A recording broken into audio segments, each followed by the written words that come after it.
భాగస్వామ్యమైనటువంటి శ్రీనివాస్ గౌడ్ గారు మాట్లాడారు. పెద్దలందరికీ నమస్కారం. ఈరోజు ప్రభుత్వం చేస్తున్నటువంటి రోజుకు ఒక చర్య, అంటే బీసీ రిజర్వేషన్ ఇస్తాం 42% అని చెప్పి చేస్తున్నటువంటి అంశాలు చూస్తూ ఉంటే పూర్తి అనుమానాలు వస్తూ ఉన్నాయి. ఒక గరాన మోసం జరుగుతుంది. మళ్ళీ ఒకసారి బీసీలను ఒక పెద్ద మోసం చేస్తున్నట్లు మాకు అందరు కూడా భావిస్తూ ఉన్నాం. ఈరోజు అన్ని సంఘాలు కూడా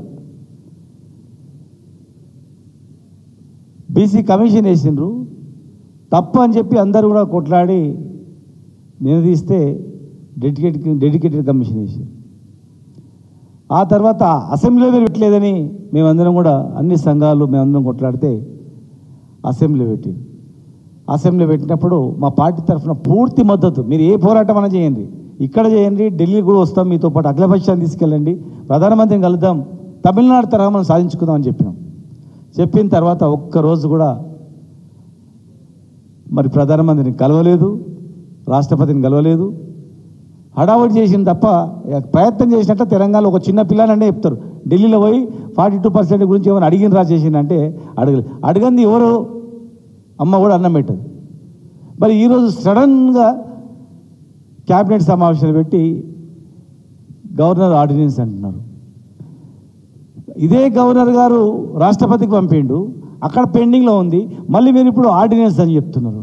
ఆర్డినెన్స్ జియో ఇచ్చి ఆర్డినెన్స్ ద్వారా తెస్తామంటున్నారు. గతంలో 2018లో 396 జియో ద్వారా 34% పెంచి ఇదే మేము గవర్నర్ ద్వారా మేము రిజర్వేషన్ ఇచ్చి పెంచి ఇద్దామనే ప్రయత్నం చేస్తే స్వప్నారెడ్డి అనే ఒక పిటిషనర్ హైకోర్టులో వేసి కొట్టేశారు. ఈ 396 మీలాగా మేము ఇచ్చిన జియో ఆల్రెడీ కొట్టేయంగా సుప్రీంకోర్టుకి వెళ్తే సుప్రీంకోర్టు కూడా మీరు విత్డ్రా చేసుకుంటారా అని చెప్పి బెదిరించి విత్డ్రా చేయించుకోగా, మహారాష్ట్రలో కూడా సేమ్ జియో ఇస్తే ఎలక్షన్ నోటిఫికేషన్ తర్వాత కూడా రద్దు చేయంగా, మీ కళ్ళ ముందర కనిపించంగా, తమిళనాడులో 3 సార్లు ఆంక్షలు పెట్టంగా, మళ్ళీ విత్డ్రా చేయంగా, పాట్నాలో, దేశంలో అనేక రాష్ట్రాల్లో బీసీలకు రిజర్వేషన్ ఇస్తామని చెప్పి అన్నీ కూడా కోర్టు నుంచి ఫెయిల్ అయిన అన్ని అనుభవాలు పెట్టుకొని మీరోజు చట్టబద్ధతతో ఇస్తామని చెప్పి హామీ ఇచ్చి, ఏ చట్టబద్ధత మరి చట్టబద్ధత లేదనుకొని అసెంబ్లీలో పెట్టినరా, కమిషన్ వేసినరా? ముందే మీరు ఇమీడియట్గా 6 నెలల లోపల జియో తీసుకొని జియో ఇష్యూ చేసి కోర్టుల మీద కొట్టేస్తే అప్పుడు మీరు అసెంబ్లీ ప్రాసెస్ చేసి అక్కడి నుంచి పంపించాలి. కానీ మీరు పైకి వెళ్ళి రివర్స్లో మళ్ళీ కిందికి వచ్చి హడావుడి చేసి బీసీలకు చేస్తున్నాం ఇంత పర్సెంటేజ్ అంటే, ఆనాడు 62% పెంచితేనే 34% పెంచినప్పుడు 62% అయింది. 62% తప్పు అని చెప్పి కోర్టు కొట్టేసింది. ఇలా మీరు 70% అవుతుంది. 28 + 10 + 42 70%, 50% మించొద్దని ఉంది సుప్రీంకోర్టు జడ్జిమెంట్లో. మరి 9th షెడ్యూల్లో పెట్టాలని చెప్పి ఉంది.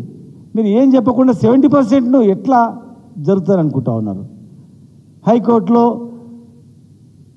పోతే ఎవరు బాధ్యులు? సుప్రీంకోర్టు అనుగుణంగా చేయకుండా, ఏ న్యాయ కోవిధులను ఆలోచన చేయకుండా రిటైర్డ్ జడ్జీలు ఉన్నారు, ఎంతోమంది న్యాయవాదులు ఉన్నారు, వాళ్ళతో ఒక సమావేశం ఏర్పాటు చేయకుండా, అఖిలపక్షం మీటింగ్ పెట్టకుండా, ఏం చేద్దామని చెప్పకుండా ఏకపక్షంగా మీరు నిర్ణయం తీసుకొని మరి ఇలా చట్టానికి లోబడి కాకుండా చేయడం అనేది ఇలా బీసీ వర్గాలను, అన్ని వర్గాలను ఈరోజు బాధ కలుగుతూ ఉంది. మీరు ఇచ్చినటువంటి కామారెడ్డి డిక్లరేషన్ ఏ ఒక్క హామీ అమలు కాలేదు. ఇలా మంత్రి పదవులు చూసినా కానీ, చైర్మన్లు చూసినా కానీ, ఇవాళ మీ పార్టీ ఉన్నటువంటి వాళ్ళను కుక్కిన పేర్లు అక్కడ పడేసి ప్రాధాన్యతలు పోస్టులు ఇచ్చేసి అందరిని భయభ్రాంతులకు గురి చేస్తూ నోరు నొక్కేస్తూ గొంతును ఇవాళ మీరు చేస్తున్నటువంటి ప్రజలు గమనిస్తున్నారు. కనుక మీరు ఇచ్చేటువంటి మాకు చాలా అనుమానాలు ఉన్నాయి, ప్రజలకు తెలియజేయాల్సిన అవసరం ఉంది. మేము అడిగినవన్నీ కూడా అల్టిమేట్గా లాస్ట్గా 42% చట్టబద్ధతతోనే పోవాలి. లేనట్లయితే